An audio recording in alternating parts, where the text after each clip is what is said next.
Walaupun kita udah jaga itu bara api yang ada di tangan, kalau pribadi mungkin kita kuat-kuatin.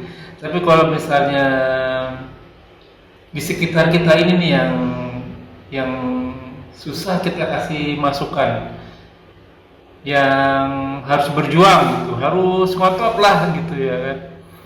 Itu yang akhirnya mungkin beberapa dari kita tergelincir gitu Ustaz. Itu bagaimana cara menghadapinya Ustaz? Kemarin kan kita bahas bacaan Al-Quran itu, ini jadi motivasi ya, mudah-mudahan buat teman-teman juga, termasuk saya gitu. Kalau kita membaca Al-Quran, kan satu ayat kita dapat, satu huruf kita dapat pahala ya Ustaz. Nah gimana kalau misalnya kita baca terjemahannya Ustaz? Itu dapat pahala juga ya Ustaz? La ilaha illallah Muhammadun Rasulullah alaihi salatullah wa alihi.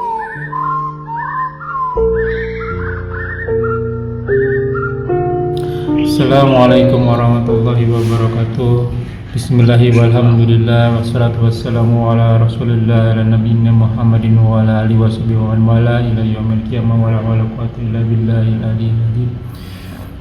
A'udzu billahi minasyaitonir rajim min hamzihi wa nafthihi wa nafsihi. Bismillahirrahmanirrahim.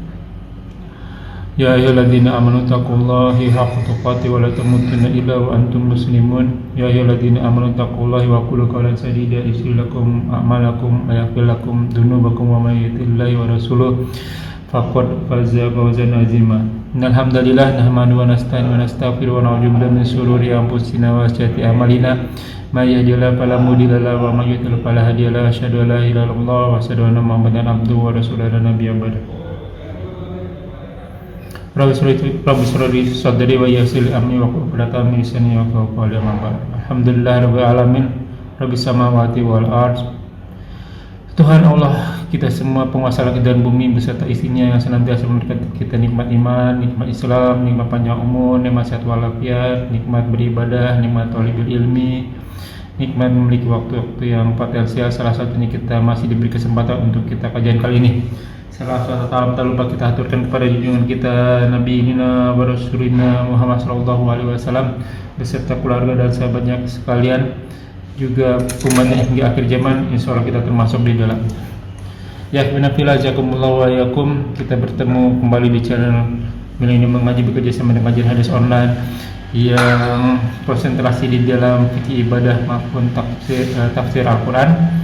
Insyaallah kali ini kita membahas tentang surat Az-Zariyat, mulai di ayat ke-8. Taman kajian kali ini masih dipandu oleh Al-Mukarram Al-Ustaz Ali Hafizullah. Alhamdulillah beliau terhadir di antara kita. Semoga beliau selalu diberi kesehatan, diberi kekuatan, diberi kemudahan rezeki dan dimudahkan segala urusannya. Selanjutnya mari sama-sama kita simak kajian kita kali ini. Bila ada pertanyaan bisa ditanyakan di kolom komentar dan insyaallah akan ditanyakan dan dijawab pada kesempatan waktu yang tepat. Akhirnya semoga berguna bagi makhluk mufilah selaku penuntut ilmi, thalibul ilmi, wabil khusus anak al-fakir, dan tambah banyak kata untuk waktu dan tempat kepada gurunda. Tafadhol maskurun. Assalamualaikum warahmatullahi wabarakatuh. Waalaikumsalam warahmatullahi wabarakatuh. A'udzu billahi minasyaitonir rajim. Innal hamdalillah nahmaduhu wa nasta'inuhu wa nastaghfiruh wa na'udzu billahi min shururi anfusina wa min sayyiati a'malina. May yahdihillahu fala mudilla lahu wa may yudlil fala hadiya lahu. Asyhadu an la ilaha illallah wahdahu la syarika lahu wa asyhadu anna Muhammadan abduhu wa rasuluh. A'udzu billahi minasyaitonir rajim.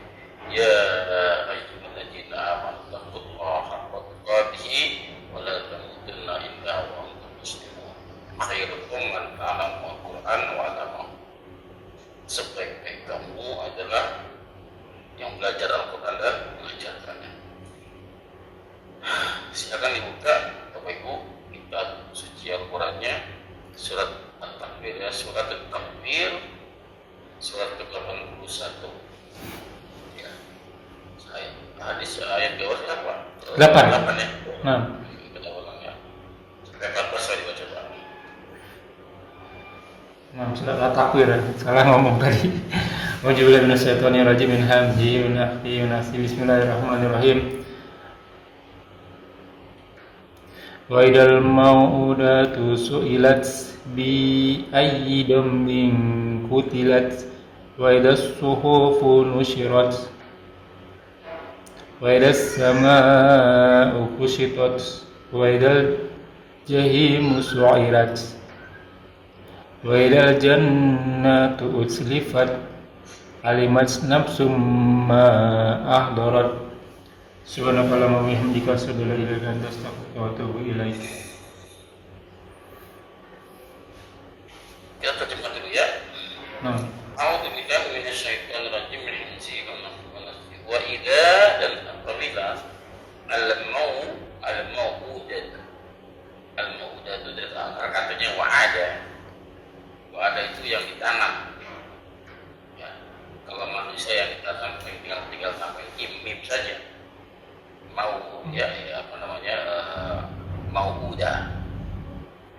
Ya wa'ada mau'udah. Al-mau'udah. Ya bayi itu anak laki-laki yang ditanam hidup.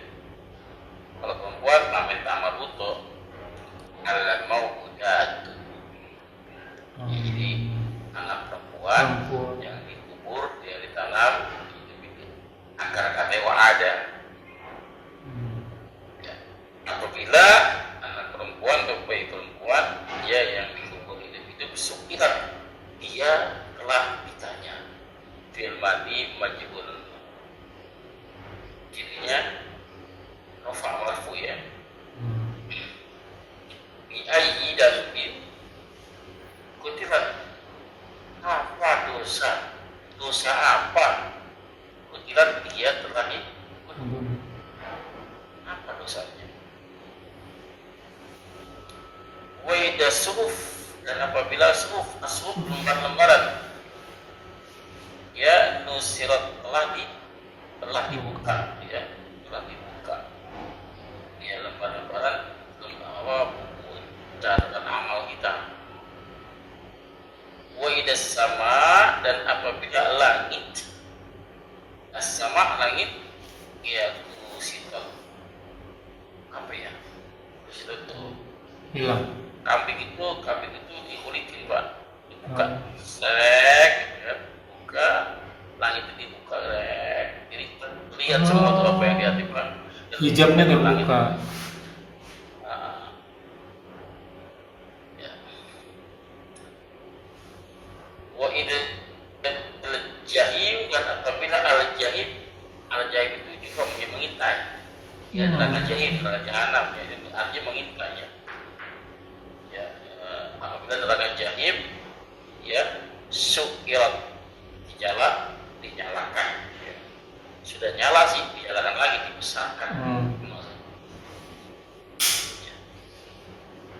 Artinya ditingkatkan kapasitasnya kok.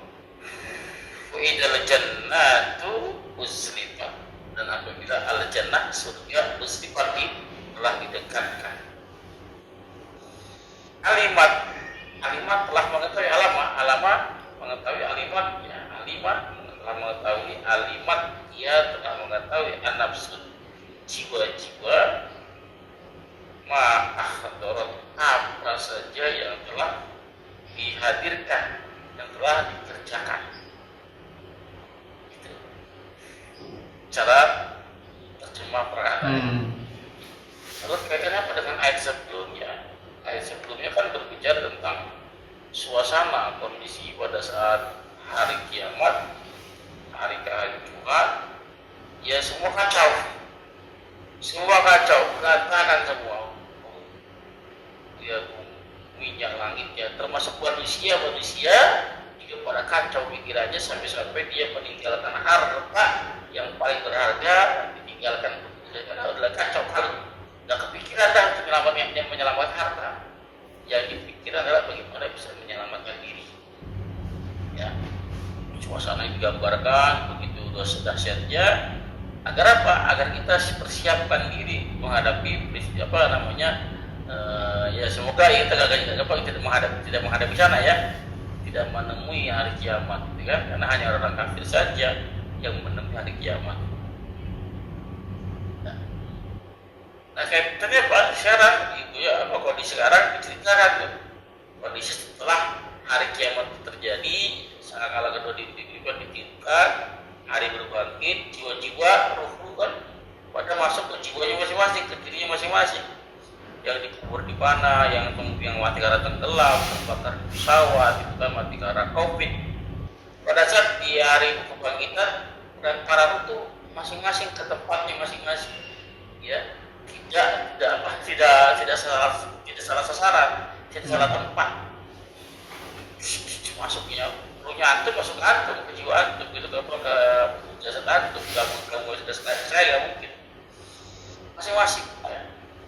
Ya, apa untuk dikumpulkan?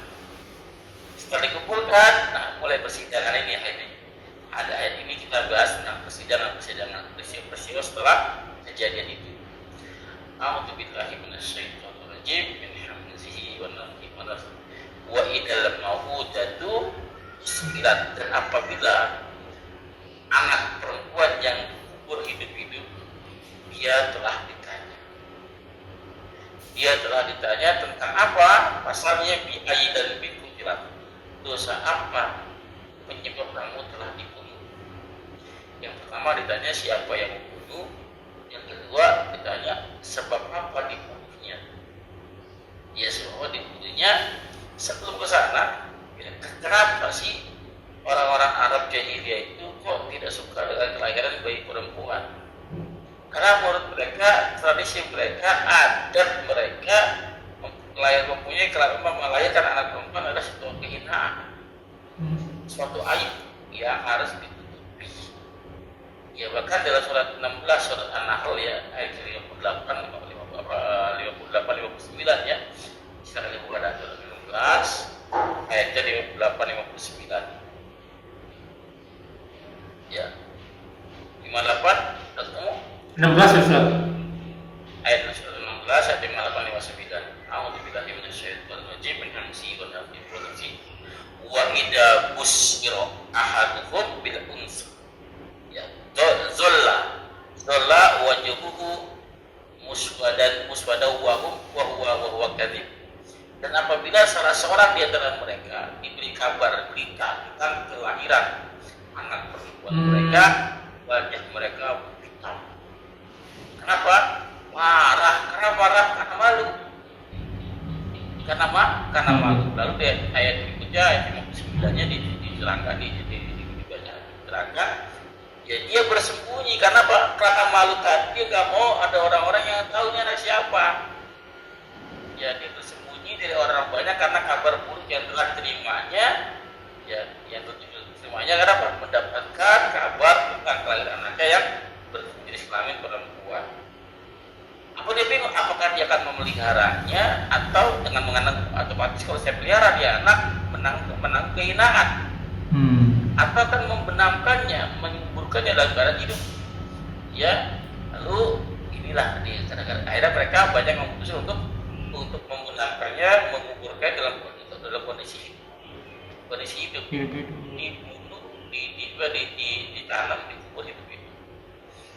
Ya. Dan uniknya lagi Bapak sekalian, mereka dibunuhnya bukan pada saat setelah lahir. Ya.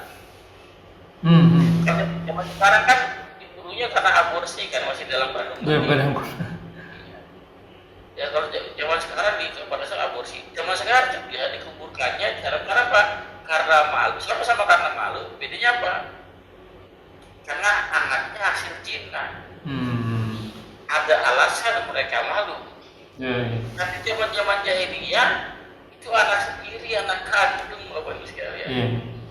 Ya anak dari istrinya sendiri. Dia merasa malu. Kenapa? Istrinya melahirkan anak perempuan.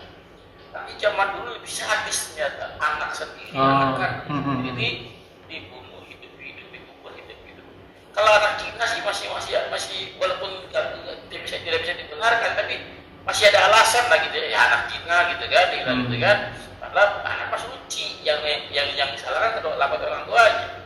Kenapa anaknya disalahkan gitu kan? Dibunuhnya zaman sekarang pada saat baru lahir kan belum masih dalam kandungan dikuburkan. Ya, kalau terlambat sempat lahir ya diaborsi. Ya, kalau zaman jahiliyah tidak Pak, dibunuhnya pada saat usianya di bawah 7 tahun, usia 5 tahun, usia 6 tahun, lagi cantik, Lagi lucu-lucunya. ya itu kan. Bahkan biasa orang-orang Arab itu sebelum membunuh anaknya pada waktu itu anaknya didandani secantik mungkin, secantik mungkin didandani. Ya anaknya bertanya, mau dibawa kemana Pak? Ya. Atau abadi gitu kan, kata anaknya lagi bertanya kepada bapaknya, Ya. mau dibawa jalan-jalan. Senang, ceria sekali. Dibawa ternyata ke sebuah padang, bapaknya menggali kubur buat anaknya sendiri. Padahal kalau digali kuburnya, pasir yang dia gali menyentuh mengenai keringat bapaknya, sama anaknya bilang, apa capek ya? Asal anaknya itu tidak tahu apa-apa. Ya anaknya Pak, ternyata anaknya di lubang yang digali sendiri itu anaknya sendiri. Nah ditanya tuh, kenapa kamu, sebab apa, dosa apa kamu dibunuh? Uniknya yang ditanya bukan pembunuhnya, bukan pelakunya, tapi yang ditanya adalah korbannya. Si anak itu pada hari kiamat nanti dibangkitkan Nabi Allah, ditanya, kenapa kamu dibunuh? Apa dosa kamu sehingga kamu dibunuh? Apa anak itu berbicara? Anak itu menjawab, tidak ada dosa. Jawabnya, saya nggak punya dosa, nggak tahu kenapa saya membunuh saya. Ini kan penghinaan ya kepada seorang bapak yang merasa kok begitu zolimnya dia, gitu kan? Anak yang tidak berdosa Hati-hati deh. Kenapa? Karena kehinaan tadi. Padahal dia tidak lahir kecuali dari seorang wanita. Yang lain sendiri kan dia lahir dari seorang ibu. Ya datanglah Islam menyempurnakan anak dari wanita. Ya, akhirnya itulah Islamnya yang oleh Rasulullah. Dosa apa yang menyebabkan kamu telah dibunuh? Dosa apa? Jawabnya, saya nggak tahu kenapa bapak saya menguburkan saya hidup-hidup. Penghinaan untuk bapaknya. Ya. Ini bentuk Islam itu menolak yang namanya tendensi ya, kesetaraan. Kita Islam perempuan dan laki-laki ya ada kesetaraan. Ya. Inna akramakum indallahi atqakum. Bukan laki bukan perempuan, yang penting dia bertakwa. Ya Fir'aun laki-laki Pak, masih di neraka, tapi istrinya perempuan, tempatnya di surga. Ya artinya apa? Bisa laki-laki yang takwa, bisa juga perempuan yang takwa. Bisa laki-laki yang bermaksiat, bisa juga perempuan yang bermaksiat. Ukurannya bukan gendernya, bukan jenis kelaminnya, bukan pangkatnya, ya bukan status sosialnya, strata sosialnya, melainkan takwanya.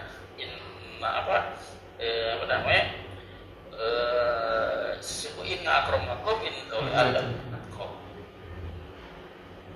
Lalu ayat berikutnya, wa idza suhuf, dan apabila lembaran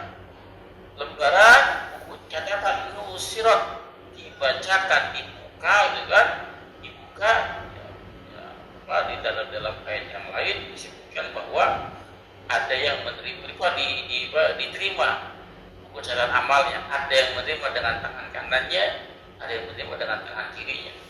Beruntunglah orang-orang yang menerima buku catatan amalnya dengan tangan kanannya, dan merugilah orang-orang yang menerima buku catatan amalnya dengan tangan kirinya. Padahal buku catatan dibuka, catatan amal kita sejak usia balik, sampai kita nanti mati itu tidak ada satu pun yang terlewatkan. Disebutkan di dalam Al-Qamar ya, surat Al-Qamar ayat 52-53. Al-Qamar ayat 52-53. A'udzubillahi minasyaitonir rajim, min hamzihi wa nafthihi wa nafthihi, wa kullu syai'in fa'aluhu fi zubur. Segala sesuatu yang telah mereka perbuat itu tertulis dalam buku-buku catatan amalnya. Kalau ayat 53-nya, wa kullu dha'ir wa kullu saghirin wa kabirin mustator. Setiap amalan yang kecil maupun yang besar tidak ada yang terluput, tidak ada yang tidak tertulis, semua yang tertulis. Ya bahkan kita sendiri udah lupa, Pak. Jangankan amalan kita yang dulu gitu kan. Amalan kita sepihak yang kemarin udah lupa tuh. Kalau berbuat apa kemarin udah lupa. Ya. Tapi Allah para malaikat tidak lupa karena mereka mencatat apa yang dia malaikat catat nanti akan disesuaikan dengan penilaian Allah. Dengan penilaian Allah. Ada yang berbeda karena malaikat hanya mencatat amal zahir saja. Sedangkan amal hati kan nggak tahu. Allah yang tahu, nanti akan di cross check kebenarannya.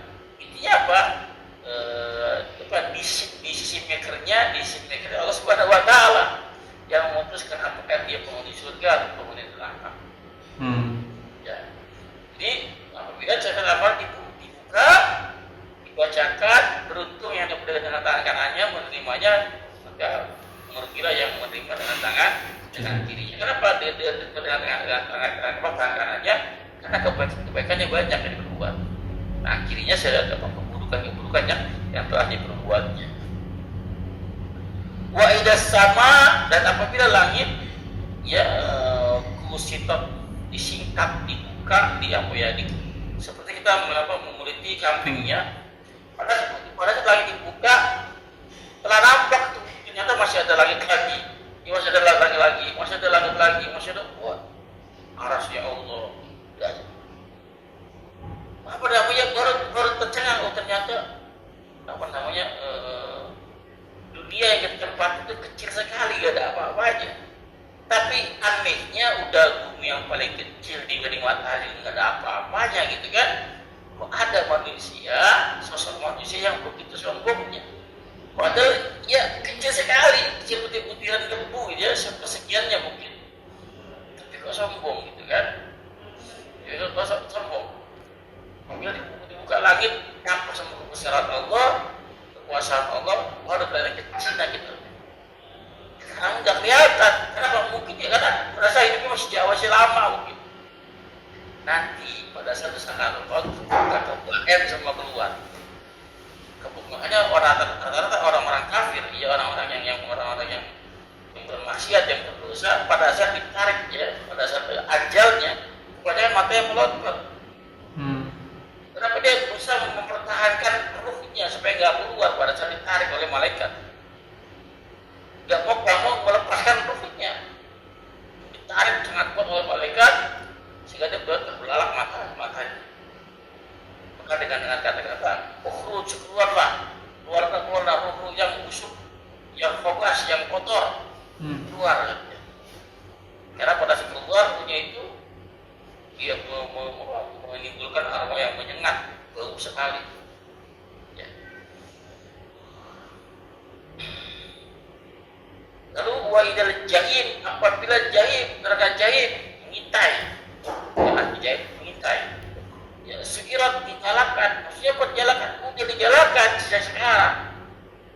Daripada dinyalakan lagi, dibesarkan apinya, volume tinggiin. Maksudnya apa? Saya lihat siapa sekarang itu untuk menyambut para penghuni neraka dengan sambutan yang spesial. Apa spesialnya? Langsung matang lah. Dipanasin dari sekarang. Ya, ibarat kata sebelum ikan digoreng, ayam digoreng kan dipanasan dulu kompor. Oh iya benar. Baru masuk udah langsung matang gitu. Langsung matang tuh.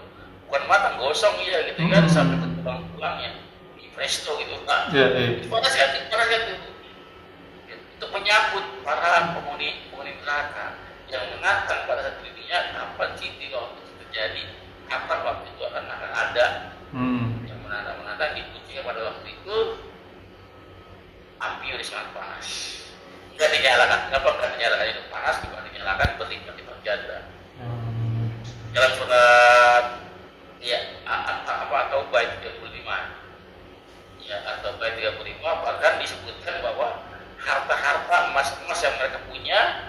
akan dipadi-padi, diceburkan juga, dicelupkan ke dalam apa namanya, ke dalam neraka, sehingga sebagai celaan pada hari ketika emas dan perak dipanaskan dalam neraka jahanam, disetrika pada dahi, pada lambung, pada punggungnya.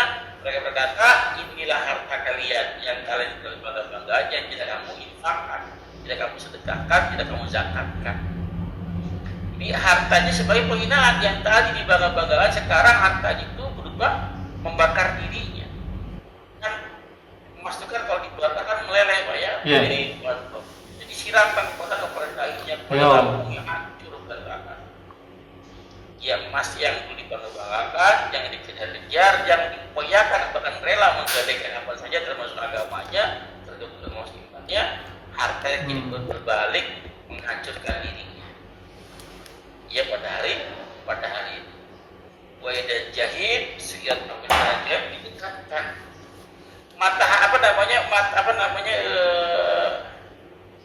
Kita nonton film saya tiga dimensi. Film horor saja kita tonton, Pak. Dari jarak jauh saja itu menggelegar, menakutkan. Apalagi didekatkan dengan suara yang menggelegar, makin takut seolah-olah kita ada di situ. Ya, neraka jahat dari dekatkan saja itu mengerikan, karena al-jahid itu artinya mengintai. Mana nih mangsa saya? Ya ini? Oh, kamu sini kamu, gitu kan? Mengintai. Apalagi didekatkan. Ini adalah merupakan asap yang luar biasa, kan didekatkan dengan jahanam biar tahu tuh, ini yang kamu dulu yang kamu dulu nantikan, yang kamu dustakan tentang keberadaannya. Lalu berimbang setelah jagat jahim diceritakan kepada ayat ini, ayat berikutnya, wa idal jannah usrifat. Apabila jannah surga usrifat, ya juga didekatkan juga. Ya, didekatkan supaya Pak, ternyata gimana bahasanya sekarang itu apa yang kira-kira yang diinginkan, yang akan kita dapat itu apa sih kira-kira? Ya, apa ya? Mau rumah besar misalnya gitu, mobil mewah. Biasanya manusia kan apa ya, mata, ya kesenangan lidah gitu. Iya. Makanannya besar. Baru dibayarkan saja, suruh membayarkan. Ya, nikmat sekali. Akhirnya apalagi yang antum bayarkan itu ada sekali permataan. Ya, baru dibayarkan. Pengen apa nih? Enak sekali kayak kalau makannya yang bersih gitu ya. Iya. Ada yang bersih datang. Tiba-tiba ada. Yang kita bayarkan itu ada. Nah, tujuannya apa? Biar berimbang di neraka begini kerasnya, begitu pedihnya, begitu sadisnya. Ini surga begitu menyenangkannya. Kamu mau pilih yang mana? Pilihan sekarang dipilihnya. Masih ada kesempatan untuk memilih sekarang ini. Di dunia. Mau kemana kita tempat pulang kita? Pilih sekarang. Karena saat kita sudah memilihnya, pertahankan pilihan kita, jangan sampai lepas. Karena di masa-masa yang akan datang ada banyak gangguan, godaan, sehingga kita akan melepaskan pilihan kita, mengambil pilihan yang lain. Sampai kapan? Sampai mati, Pak. Saya mati, ujian itu akan ada. Tujuan tidak lain untuk melepaskan pilihan kita. Ya. Karena sekarang saya sudah memilih pegang arahan. Kalau kata bahasa Nabi, Pak, gigit gigi lahap. Ya, walaupun bara api, ya pegang. Panas, ya pegang, jangan lepas. Pegang. Karena pilihan kita, Pak. Panas di sini nggak masalah daripada panas di neraka. Iya kan? Di sini di orang-orang kafir bisa menikmati apa saja tanpa ada rasa takut. Mereka puas menikmati apa saja. Di sini di dunia, tapi di akhirat nanti kebalikannya, dia tidak dapat apa. Yang dapat sisa. Sebaliknya orang yang beriman menahan diri dari kesenangan, nanti di akhirat akan mendapat kesenangan yang luar biasa. Begitu dengan bara api, kita pegang, iya perih, iya panas, iya pedih gitu kan. Panas nggak apa-apa. Berat. Di dunia panasnya, Bapak sekalian. Nanti di surga nanti, kebahagiaan di akhirat nanti, kita yang nikmat, yang santai, gitu kan. Orang kafir akan kepanasan. Tinggal pilih mau panas di sini atau panas di sana. Kan mau panas di sini atau panas di sana. Tapi insya Allah orang-orang yang mengembara api ya, dalam keimanan, mempertahankan keimanan, insya Allah bara api ya panas, tapi dipegang Allah kasih kenikmatan, ya dikasih kenyamanan. Walaupun ya memang panas, tapi panasnya gak terlalu kan. Biasanya orang-orang yang beriman itu ya memang hidupnya ada kekurangan, ada kealpaan ya, tapi dia cukup saja. Mungkin orang-orang melihatnya dia kekurangan, tapi dia merasakan cukup. Ya itulah yang jamin Allah Subhanahu Wa Taala. Walaupun nggak ada api, tapi dihilangkan rasa takut, hilangkan rasa sedih. Wala khauf wala tahzan. Dan apabila surga didekatkan, mau milih mana? Mau milih surga atau neraka? Silakan sekarang. Jangan nanti, kalau nanti udah ada pilihan. Ya, udah ada pilihan. Apa kita dipilih misalnya dipaksa masuk surga atau neraka? Abdullah Alimah itu telah mengetahui lemah di alimat, dia telah mengetahui siapa dia, nafsu jiwa-jiwa. Ya, ma'ahdarat apa saja yang telah dihadirkan, apa saja yang telah dikerjakan, diperbuat. Ya, mereka semua telah mengetahui, padahal sebelumnya lupa. Padahal dia lupa dosa kemarin, lupa dosa ngapain kemarin, Pak? Tahu nggak? Lupa. Malah baru kemarin sore. Pada hari itu mereka akan melihat semua, bahkan perbuatan dosa yang masa lalu masih simpang untuk nongol semua. Selama dia belum bertobat, bahkan catatan itu masih ada, tidak akan pernah hilang. Ya, tidak akan pernah. Kenapa? Gak ada yang bisa nyokok malaikat, gak ada yang bisa nyuap, gak ada. Malaikat di sebelah mana gak punya, malaikat gak punya nafsu, gak doyan yang dapat duit, gak doyan yang gak punya nafsu. Diciptakan akibat Allah Subhanahu Wa Taala. Katanya tidak bisa hilang. Ya kalau hilang dari sekarang. Ya, maksudnya Pak kembali kepada bertobat kepada Allah Subhanahu Wa Taala. Ya, sehingga Bapak sekalian yang bisa saya sampaikan, poinnya apa? Nanti pada hari kiamat kita apakah tertunduk malu? Ya, atau tersenyum lebar? Pilihan ada dengan kita. Mudah-mudahan bermanfaat. Kurang maaf, silakan bertanya. Wassalamualaikum warahmatullahi wabarakatuh. Waalaikumsalam warahmatullahi wabarakatuh. Jazakallahu khairan. Ada 2 pertanyaan. Satu pertanyaan masih berhubungan, satu pertanyaan tidak berhubungan. Yang berhubungan ini Ustaz, walaupun kita udah jaga itu bara api yang ada di tangan, kalau pribadi mungkin kita kuat-kuatin. Tapi kalau misalnya di sekitar kita ini nih yang susah kita kasih masukan, yang harus berjuang gitu, harus ngotot lah gitu ya kan. Itu yang akhirnya mungkin beberapa dari kita tergelincir gitu Ustaz. Itu bagaimana cara menghadapinya Ustaz? Iya, ingat Pak, anak dan istri itu bisa jadi ada fitnah. Fitnah itu ujian.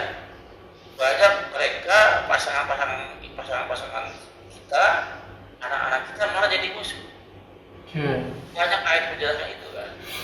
Artinya Pak, jagalah dirimu dulu Pak. Wa anfusakum wa alaikum jagalah dirimu dulu, jaga. Kasih logika beginilah, saya kasih logika, atau di pesawat mau tenggelam. Ya, pelaku cuma satu, anak antum masih balita, yang masih belum bisa berenang lah. Ya, antum bisa berenang. Pelaku itu kasih antum, masih anak antum. Ya kalau kasih anak juga percuma ya, dia bisa nyelamatin diri juga. Iya, kalau yang kasih anak artinya bisa mati. Dua-duanya mati. Ya, kalau kasih ke antum bisa kemungkinan bisa, iya. Bisa dua selamat. Bisa dua selamat. Ya, gua bisa selamatkan diri sendiri, Pak. Bagaimana kita bisa menyelamatkan orang? Ya, kalau kita sendiri belum selamat. Ya kan? Maka selamat diri sendiri. Kalau sudah selamat, kita sudah yakin kita bisa selamat dengan amal perbuatan kita, dengan rahmat Allah Subhanahu Wa Taala. Kita yakin baru bisa gandeng anak istri kita. Bagi yang mau diselamatkan. Nah, itu afidin tidak paksaan.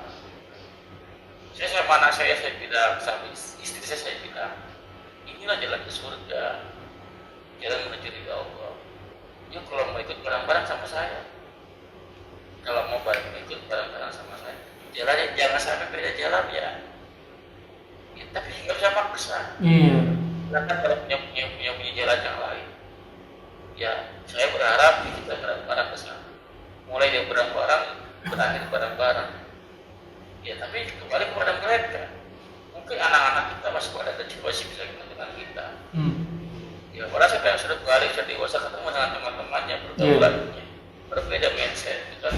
Kalau bagaimana? Ya kita doakan saja. Mudah-mudahan anak-anak kita diberikan istiqomahan dalam ketaatan. Itu saja yang kita bisa lakukan. Lebihnya ya masing-masing anak. Tidak ada paksaan dalam agama. Jangan sampai kita malah lebih karena cinta kepada anak mengorbankan akhirat kita sayang sekali. Ya, sayang sekali.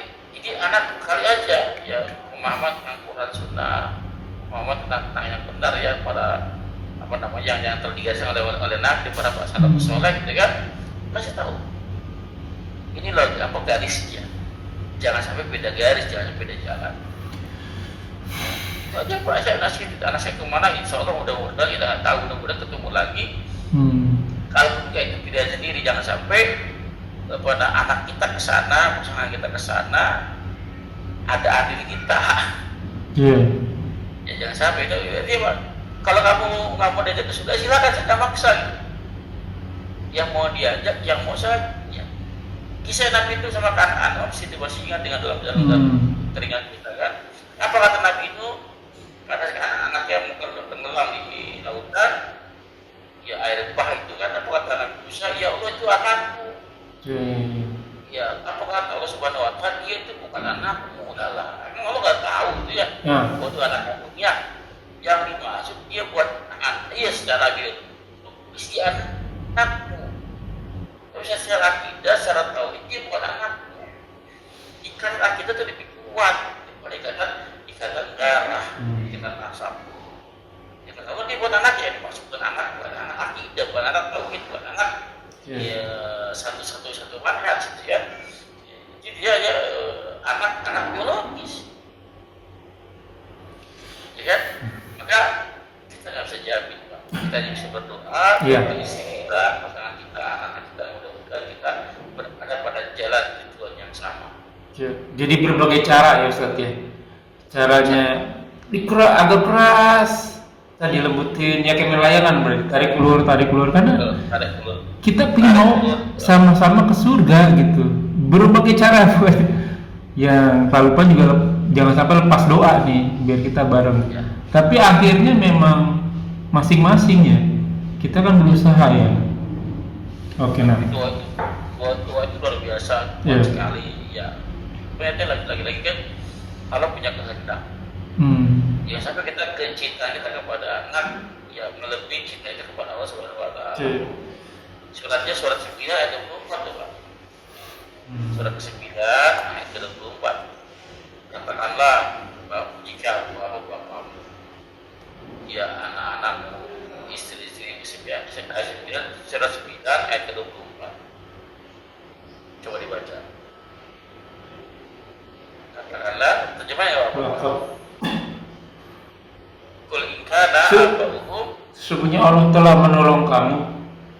Surat 9 ayat 24. Atau Pak. Katakanlah jika bapak-bapak, anak-anak, saudara-saudara, istri-istri, kaum keluargamu, harta kekayaan yang kamu usahakan, perniagaan yang kamu khawatirkan, kerugiannya, dan rumah-rumah tempat tinggal yang kamu sukai adalah lebih kamu cintai daripada Allah dan Rasulnya dan dari berjalan di jalannya, maka tunggulah sampai Allah mendatangkan keputusannya. Dan Allah tidak memberi petunjuk kepada orang-orang yang fasik. Berarti tetap Allah akan kasih petunjuk dan kasih keputusan di akhirnya nanti. Ya. Tunggulah sampai Allah memberi keputusannya. Allah itu ancaman, Pak. Allah tidak akan memberi petunjuk kepada orang-orang fasik. Tidak akan. Ya kan? Jadi itu ada berapa? Ada 8 kelompok kan? Iya. Bapak-bapak, anak-anak, Ada 8. Ya, ada 8. Tadi apa? Ada di dunia ini. Ya. Di dunia ini yang cintanya tuh kepada 8 kelompok ini semuanya, Pak. Cinta kepada bapaknya, kepada anaknya, semua dicintai semuanya. Ada yang cinta kepada 8 kelompok ini, tidak semuanya. Ada yang cinta kepada harta, masalah enggak. Sama anak enggak, sama bapaknya suka. Ya. Ada yang sebagian suka, ada yang sebagian enggak.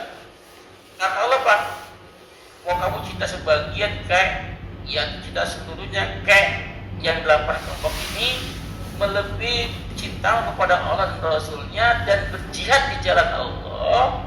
Tunggu kata Allah, keputusannya. Kenapa?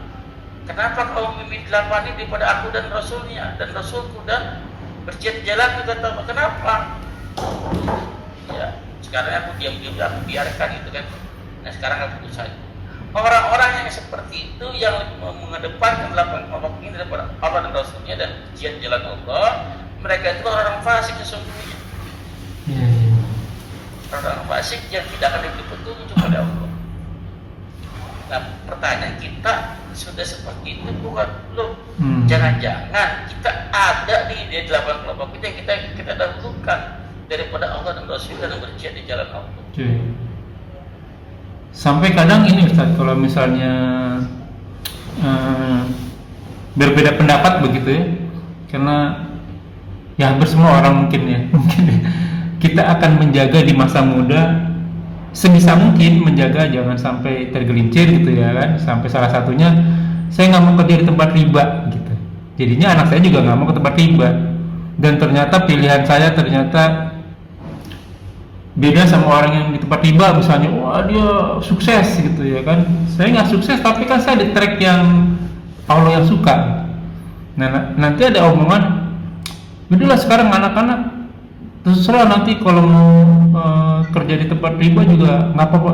Nah baru saya ngamuk tuh. Nauzubillah, ya janganlah, jangan sampai kayak begitu juga. Walaupun kita susah ya tetap kita di jalan yang Allah ridhoi gitu. Benar kan begitu Ustaz? Kesuksesan apa sih definisi sukses itu kan? Apakah punya jabatan tertentu, punya harta tertentu? Apakah definisi sukses? Enggak susah lah ekonomi gitu, mau minta apa aja gampang.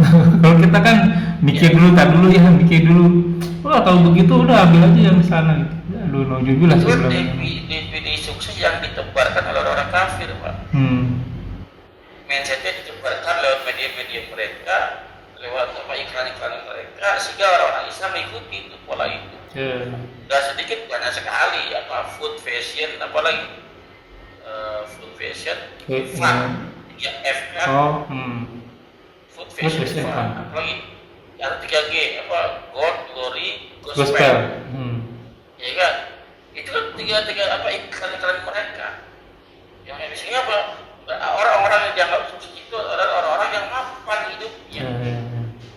Ya, itu kan masih kita beda. Yang sukses itu adalah bisa selamat dari sisa neraka, bisa masuk surga, itulah kesuksesan yang apa yang sesungguhnya.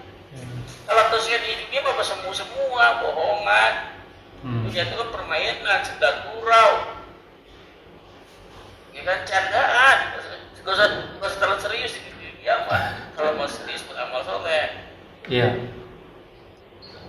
Terakhir Ustaz, kemarin kan kita bahas bacaan Al-Quran itu, ini jadi motivasi ya, mudah-mudahan buat teman-teman juga, termasuk saya gitu.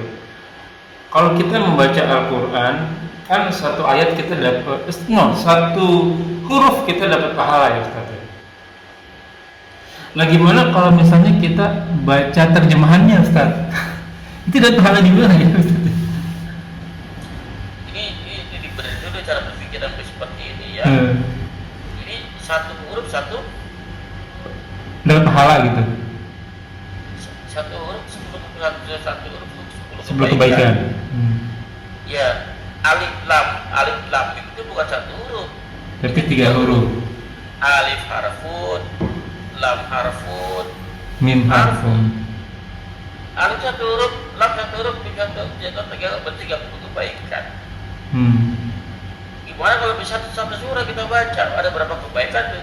Tapi itu pemahaman sampai di sini itu pemahaman yang keliru. Oh. Ya, harus itu namanya kalimat apa? Kalimat umum. Akan terpakai bila tidak ada kalimat khosnya, kalimat bayannya atau apa mukoyatnya. Mukoyatnya. Itu ada nggak nilai yang menjelas bandingnya ada nggak? Ada. Pernah nggak teman bacaan hadis yang bunyinya begitu? Orang-orang yang baca Quran itu ya akan dapat masuk ke dalam neraka, akan diancam dengan siksaan. Ya orang-orang yang baca Quran itu yang tidak melewati hanya hati hanya kerombongan doang. Ya ada ancaman-ancaman. Di satu sisi ada pahala begitu besar, di satu sisi ada ancaman. Ini harus di-compare, Pak.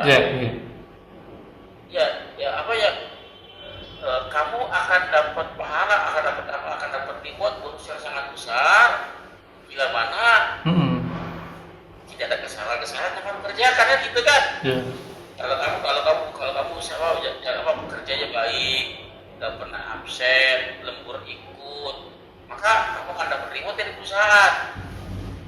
Ya di satu sisi ada ancaman nih, ada ancaman. Tapi kalau ada satu saja, ya walaupun pekerjaannya bagus, itu kan, jalannya bagus. Tapi kalau ada satu pekerjaan apa? Kamu katakan menipu, katakan kamu berbuat apa ya satu, maka jadi gugur. Makanya apa? Orang-orang yang baca Quran satu huruf itu dapat 10 kebaikan, yang dia baca dengan pemahaman. Oke, betul. Ya, baru bisa masuk ke. Ya kalau baca dengan ada pemahaman, apa yang dia dapat? Iya, baca doang, nggak ngerti artinya. Ya ada sih pahalanya ada. Ya lebih baik daripada baca novel. Iya, oke. Ya tapi kan Al-Quran berisi beberapa pemahaman, penjelasan, berisi pedoman, berisi petunjuk. Bagaimana mungkin petunjuk akan bisa dipakai kalau kita nggak paham petunjuk itu. Iya. Ya maka Al-Quran bisa menjadi bumerang buat kita, bisa menyerang balik buat kita. Kenapa? Kamu baca, kamu pahami dan tidak kamu amalkan. Dan antak kudu malataf sangat besar kebencian di sisi Allah kepada siapa saja yang mengatakan yang tidak kamu kerjakan. Ya jadi betul ayat Quran dibaca satu huruf 110 kali betul. Tapi dengan pemahaman yang benar, dengan pengamalan yang benar. Ya, tapi untuk hafalan sih boleh saja. Jelas. Syukur kalau Ustaz sampai di sini dulu, udah 1 jaman kayaknya lebih. Semoga apa yang kita bahas menjadi ladang amal buat kita. Semoga majelis ini diberkahi. Semoga amal yang kita kerjakan dan yang kita kerjakan diterima Allah Subhanahu Wa Taala dengan yang menjadi ladang amal tambahan kita di akhirat kelak. Mengetik firman Allah, "Wa haq min rabbikum faman sa'al yu'min wa man sa'al yakfur." Semua yang benar datangnya dari Allah. Barang siapa yang beriman silakan beriman, barang siapa yang kafir silakan kafir. Semua akan diminta tanggung jawabnya, semua akan diminta tanggung jawabnya dan ada masa berlakunya. Kuluman alifan, semua akan binasa. Sabda Rasul kita, umur umat kita dijauh dari 60 sampai 70 tahun saja, maka hisab lagi kita sebelum kita dihisab olehnya. Wallahu a'lam bishawab. Dengan qaratul majelis subhanallah wa bihamdihi.